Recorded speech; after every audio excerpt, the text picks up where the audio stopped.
இனிமே நம்ம 2 பேருக்கும் பிரச்சனையே வரக்கூடாது. அப்படி வராம இருக்கணும்னா நாம எங்க ஆத்துல இருக்கக்கூடாது. நீங்க என்ன சொல்றீங்க? அப்போ தண்ணி கொடுத்து நம்ம போறோம். சுமங்கலி பூஜையில என் தாலி அருந்து கீழே விழுந்துடுதுமா.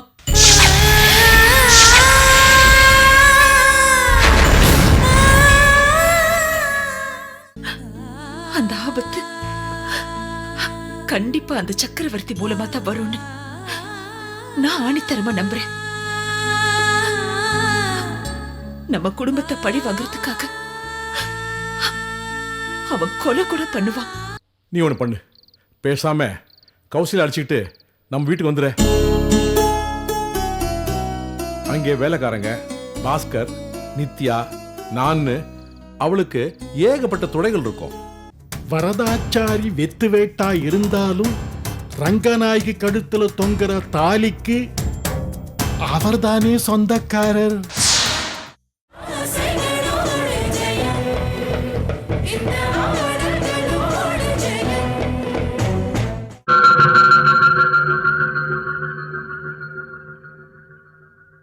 இத பார்ப்பது பயங்கிறது ஒரு சின்ன கல்லு மாதிரி. அதை நீ கண்ணு கிட்ட வச்சு பார்த்தேன்னு வச்சுக்கேன், உலகத்தையே மறைச்சிரும். அதே கொஞ்சம் எட்ட வச்சு பாரு, ச்சே இவ்வளவுதானான்னு தோணும்.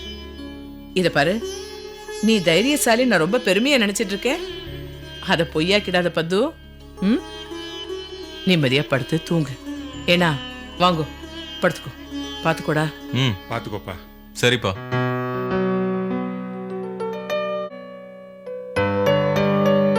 பது, என்ன பது, இன்னும் என்ன யோசிச்சுட்டு இருக்க? சுதர்சன் மாமா அந்த சக்கரவர்த்தி கைப்பிடிக்குள்ள இருக்கிறதுனால தானே அவன் இந்த ஆட்டம் ஆடுறான். அவன் கிட்ட இருந்து அவரை பிரிச்சுட்டோன்னா அவன் ஆட்டம் முடிஞ்சிடும்ல. அதெல்லாம் நடக்காதுமா. சுதர்ஷனுங்கிற பாம்பு சக்கரவர்த்திங்கிற மகுடிக்கு மயங்கி இருக்கு. இப்ப அதை ஒண்ணும் பண்ண முடியாது. ஆனா ஒரு பொம்பளை நினைச்சா அவ எதை வேணாலும் செய்வா. நான் அதை செஞ்சு காட்டுறேன். ஆமா, செஞ்சு காட்டுறேன்.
கௌசி, என்ன மன்னிச்சிடு. நான் அன்னைக்கு என்னதான் எமோஷன் ஆனாலும் உன்னை அப்படி பேசினது தப்புதான்.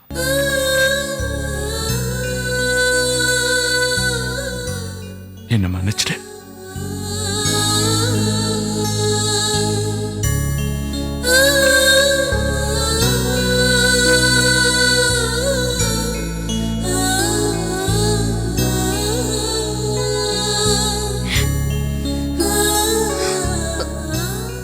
கௌசி, மன்னிப்புன்னு நான் உன்னோட சாதாரணமா கேட்டுட்டேன். ஆனா உன் மனசு நான் பேசினதுல எப்படிலாம் காயப்பட்டிருக்கோன்னு என்னால உணர முடியாது. நடந்த தப்புக்கு நீ என்னை மன்னிக்க தயாரா இல்லைனாலும் இனிமே இதே மாதிரி தப்பு எந்த சூழ்நிலையிலையும் நடக்காதுன்னு என்னால உத்தரவாதம் தர முடியும். கௌசி, என்ன நம்ப.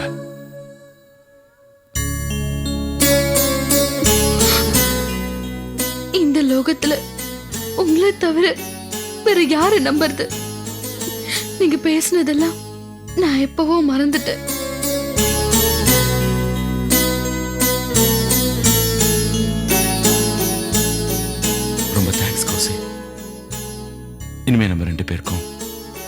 பிரச்சனையே வரக்கூடாது. அப்படி வராம இருக்கணும்னா நாம எங்க ஆத்துல இருக்கக்கூடாது. நீங்க என்ன சொல்றேன்? அப்போ தண்ணி கொடுத்தனமா போறோம்?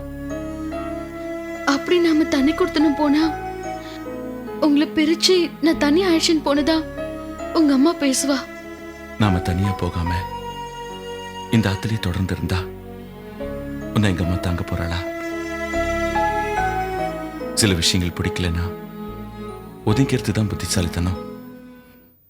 ஒன்னா இருந்து பிரச்சனை பண்றதை விட தனியா போறது எவ்வளவோ மேல். சீக்கிரத்துல நாம தண்ணி கொடுத்துன்னு போயிடலாம். அதுக்கான ஏற்பாடுகளை எல்லாம் செஞ்சுட்டு உங்க ஆத்துக்கு வந்து நான் அழிச்சுன்னு போறேன். என்னை பொறுத்த வரைக்கும் நீக்கு உன்னோட நிம்மதியும் சந்தோஷமும் தான் முக்கியம். ரெண்டுமே எங்க ஆத்துல நோக்கு கிடைக்காத கோசை. எங்க ஆத்துல நீ நிம்மதியை தேடுறது இல்லாத ஊருக்கு வழி கேட்கிற மாதிரி. நாம சந்தோஷமா தண்ணி கொடுத்துனது துவங்கோ. அதுதான் நோக்கு சந்தோஷத்தையும் நிம்மதியையும் கொடுக்கும். சரி கௌசி, நாளை ஆயிடுது, நம்ம கிளம்புவோம். ஒரு வீட்டை பார்த்து அட்வான்ஸையும் கொடுத்துட்டு மற்ற ஏற்பாடுகளையும் பண்ணிட்டு சீக்கிரமா வந்து ஒன்னு அழிச்சுன்னு போறேன். சரி, உங்க உடம்ப கவனிச்சுக்கோங்க. வேலை வேலைக்கு சாப்பிடுங்க. என்னை பத்தி நீ கவலைப்படாத. நீ அனாவசியமா டென்ஷன் ஆகி மனசு போட்டு குழப்பிண்டு உடம்பு கெடுத்துக்காத. நீக்கு என்னை விட நீதான் முக்கியம். வா போலாம்.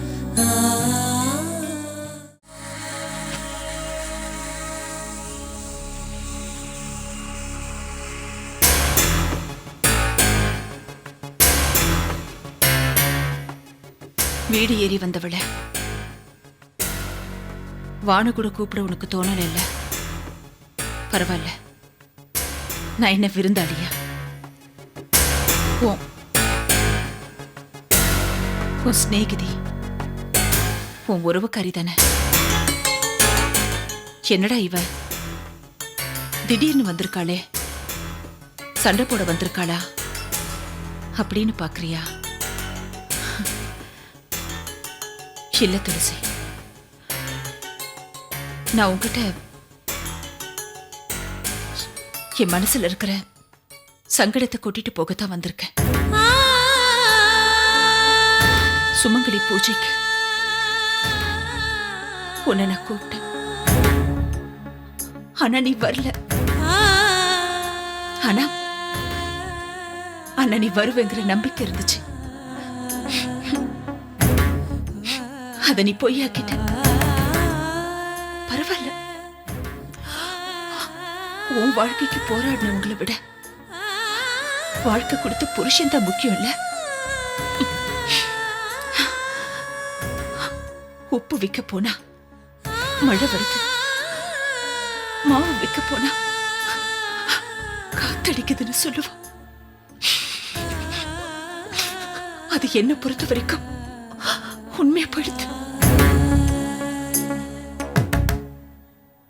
என்ன நடந்ததுன்னு கேட்க மனசு துடிக்குது இல்ல?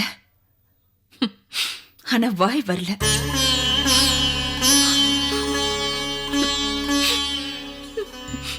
நானே சொல்றேன், சுமங்கலி பூஜையில என் தாலி அருந்து கீழே விழுந்துருதுமா.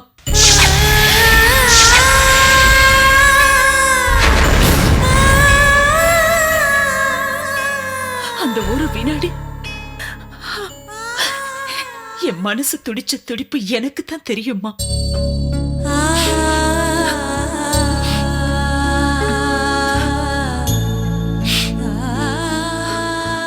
நாங்க ஏன் சுமங்கலி பூஜை நடத்தணும் தெரியுமா? என் புருஷன் உயிருக்கு ஆபத்துன்னு ஜோசியர் சொன்னாரு. அந்த ஆபத்து கண்டிப்பா அந்த சக்கரவர்த்தி மூலமா தான் வரும்னு நான் ஆணித்தரமா நம்புறேன். நம்ம குடும்பத்தை பழி வாங்குறதுக்காக அவன் கொலை கூட பண்ணுவான். அதுக்கு ஏன் புருஷன் பலி ஆயிடுவாரோன்னு எனக்கு எனக்கு ரொம்ப பயமா இருக்கு துளசி.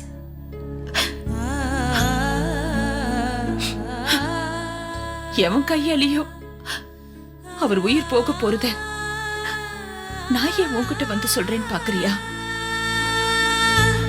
ஏன்னா ஏன்னா இதுல உன் புருஷனும் சம்பந்தப்பட்டிருக்காரு. அந்த கொலைக்காரன் கைப்பிடியில தான் இன்னைக்கு சுதர்சன் மாமா இருக்கார். அவன் பேச்ச கேட்டுண்டு இவர் என் தாலிக்கு ஏதாவது பண்ணிடுவாரோன்னு நேக்கு ரொம்ப பயமா இருக்கு துளசி. அந்த சக்கரவர்த்தி ரொம்ப கொடுமைக்காரன். நம்ம விரல வச்சு நம்ம கண்ணை குத்த பாக்குறான். சுதர்சன் மாமா இதுக்கு பலியிடக்கூடாது. அவர் மேல இருக்கிற பாசம் இன்னும் அம்மாவுக்கு குறையல. அதே மாதிரி நான் அவர் மேல வச்சிருக்கிற மரியாதையும் அப்படியே இருக்கு துளசி.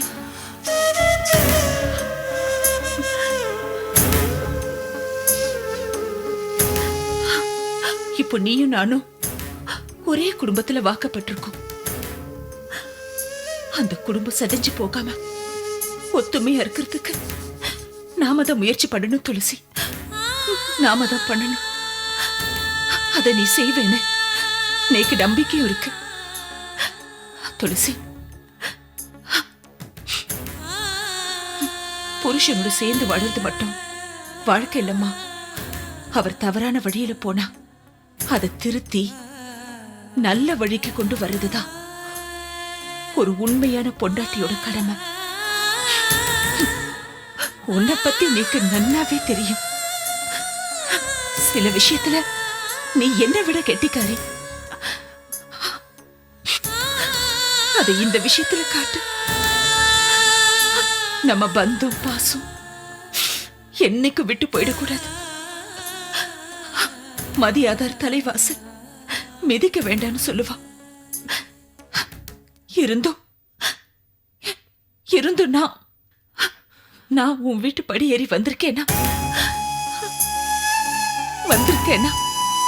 அதுக்கு காரணம் நான் என் மரியாதையை பத்தி கவலைப்படல துளசி. என் குடும்ப கௌரவம் இல்ல நம்ம குடும்ப கௌரவம் எவனோ ஒருத்தன் காலடியில சரணடைஞ்சிட கூடாது. தயவு செஞ்சு நம்ம குடும்ப கௌரவத்தை காப்பாத்துமா. இல்ல உன் குடும்ப கௌரவத்தை காப்பாத்துமா பிளீஸ். கெஞ்சி கேக்குறம்மா, நம்ம குடும்ப கௌரவத்தை காப்பாத்து பிளீஸ்.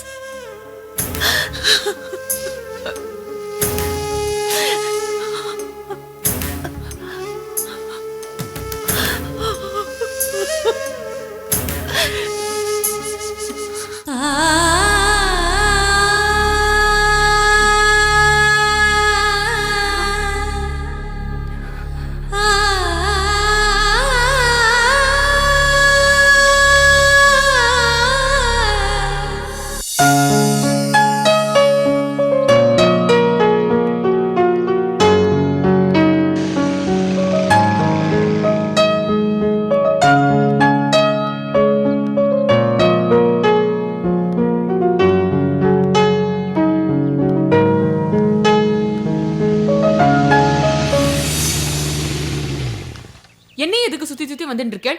எனக்கு கொஞ்சம் கூட பிடிக்கல. போயிடுங்க தயவு செய்து போங்கோ. ஏன் சீதா என்ன எப்பவும் வெறுக்கிற மாதிரியே பேசுறீங்க? நேக்கு உங்களை பார்த்தா வெறுப்பு தான் வர்றது. அன்னைக்கு கோயில செதெடுத்தேங்க உங்க தலையில பட்டுடுத்தேன்னு நான் ரொம்ப வருத்தப்பட்டு மனிதாபிமான அடிப்படையில் உங்ககிட்ட கொஞ்சம் அன்பா பேசினேன். அதனால நீங்க இப்படி எல்லாம் பண்றது நேக்கு சுத்தமா பிடிக்கல. புரியுது சீதா. உங்க நல்ல மனச, உங்ககிட்ட இருக்க இறக்க குணத்தை நான் நல்லா புரிஞ்சு வச்சிருக்கேன். அதனால தான் என் மனசு முழுக்க நீங்க நிறைஞ்சிருக்கீங்க. நான் என்ன நினைக்கிறேன், உங்க தலையில பட்ட காயத்தினால உங்க மூளை குழம்பிடுத்தோன்னு. ஏன் சீதா இப்படி சொல்றீங்க? பின்ன என்ன, மனிதாபிமானம்ங்கிறது பெண்களுக்கே இருக்கிறது ஏற்கதான். அதுக்காக நீங்க எல்லா பொண்களையும் லவ் பண்ணிடுவேளா? சீதா, உங்களை மட்டும் இல்ல, உங்க அழகு, உங்க குடும்பம், உங்க அறிவு, இதெல்லாம் கூட எனக்கு ரொம்ப பிடிக்கும். படிச்ச அழகான பொண்ணுங்க 1000 பேர் கிடைப்பாங்க. ஆனா உங்க அப்பா மாதிரி பண்பா வளர்த்த பிள்ளைங்க கிடைக்க மாட்டாங்க. ஓஹோ, எங்க அப்பாவை தலைக்கு மேல தூக்கி வச்சு பேசினா நான் மயங்கிடுவேன்னு நினைப்பா? சத்தியமா இல்ல. உங்க அக்கா கௌசியோட கேரக்டரை நான் தான் பார்த்துட்டு இருக்கேனே. என்ன பண்பு, என்ன அடக்கம், என்ன மரியாதை. அவங்க தங்கச்சி, அதுல நீங்க பாதியாவது இருக்க மாட்டீங்க? நிச்சயமா இருக்காது. நான் இங்க கௌஷியக்கா மாதிரி கிடையாது. வாயாடி போக்கிரி. உங்கள மாதிரி வழியறவங்கள கண்டா ஓங்கி அரையணும்னு நினைக்கிற டைப். தாராளமா அறைங்க. நானே என் கண்ணத்தை காட்டுறேன். அப்படியாவது உங்க கை என் கண்ணத்துல படாதா அப்படின்னு ஒரு சின்ன சந்தோஷம்தான். சீ, இப்படி பேச உங்களுக்கு வெக்கமா இல்ல? உங்களுக்கும் ஒரு தங்கச்சி இருக்கால, அவகிட்ட யாராவது இந்த மாதிரி பேச என்ன பண்ணுவேள்? ஒன்னும் செய்ய மாட்டேன். அவன் நல்லவனா, அவளுக்கு ஏத்தவனா, கடைசி வரைக்கும் என் தங்கச்சியை வச்சு காப்பாத்துவனான்னு பாப்பேன். அப்படி அவன் ஏத்தவனா இருந்தா அவனுக்கே அவளை கல்யாணம் பண்ணி வச்சிருவேன். உங்க சர்வாதிகார குணம் என்னன்னு இப்ப எனக்கு தெரிஞ்சு போச்சு. சர்வாதிகார குணமா? ஆமா, உங்க தங்கச்சிக்கு உண்மையிலேயே அவன் மேல விருப்பம் இருக்கா, கல்யாணம் பண்ணிக்க ஆசைப்படுறாளான்னு ஒரு வார்த்தை கேட்க மாட்டேளா? என் வார்த்தையை மீறி என் தங்கச்சி எப்பவுமே நடக்க மாட்டா. நான் அப்படிப்பட்டவே இல்ல. எங்க அப்பாவே சரின்னு சொன்னாலும் நேக்கு பிடிக்கணும்.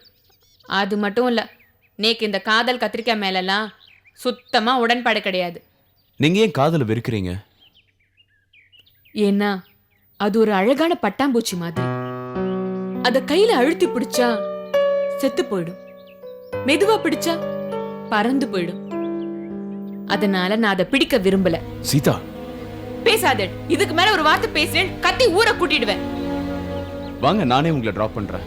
ஒண்ணும் தேவையில்லை. ரோட்ல நடக்க முடியாம ஏதாவது கிழவி வருவா, அவளை அழைச்சுன்னு போங்க. போங்கோ.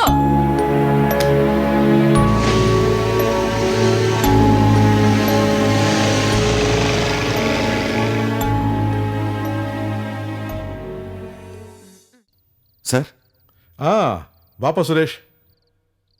சுரேஷ், நீயும் கௌசல்யாவும் கோயிலை சந்திச்சு பேசுனது எனக்கு ரொம்ப சந்தோஷமா இருக்குப்பா. ஏதோ பொறாத நேரம் உங்களுக்குள்ள பிரிவு வந்துருச்சு. இனிமே மனக்கசப்பு கொஞ்சம் கூட வராம பார்த்து கொடுத்தனம் பண்ணுங்கப்பா.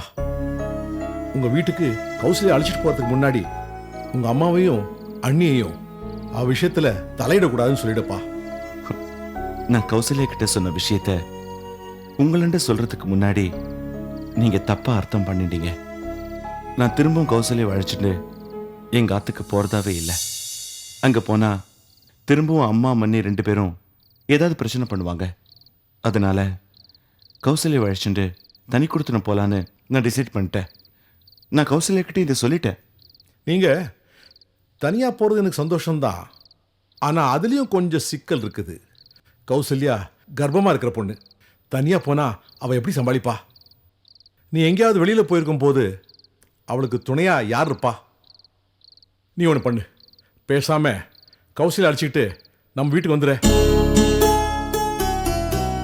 அங்கே வேலைக்காரங்க பாஸ்கர், நித்யா, நான், அவளுக்கு ஏகப்பட்ட துணைகள் இருக்கும். உங்க ஆத்துல நான் வந்து தங்கி இருக்கிறது அவ்வளோ நல்லா இருக்குமா சார்? என்னப்பா பிரிச்சு பேசுறேன்? உன்னை என் மக மாதிரி நினைச்சிட்டு இருக்கிறப்பா. கௌசல்யாவை சொந்த மருமகளா நினைச்சிட்டு இருக்கிறேன். நீயும் என்ன அப்பாவா நினைச்சு அவளை அழைச்சிக்கிட்டு வீட்டுக்கு வந்துருப்பா.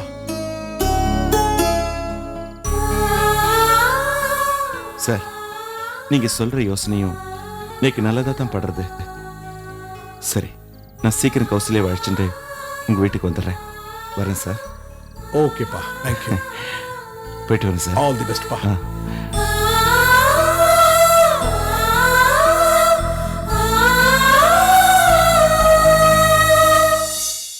சக்கரவர்த்தி, வந்ததுலேருந்து பார்க்கறேன் ஒரே இறுக்கமா டென்ஷனா இருக்கிய, மனம் விட்டு பேச மாட்டேங்கிறியே.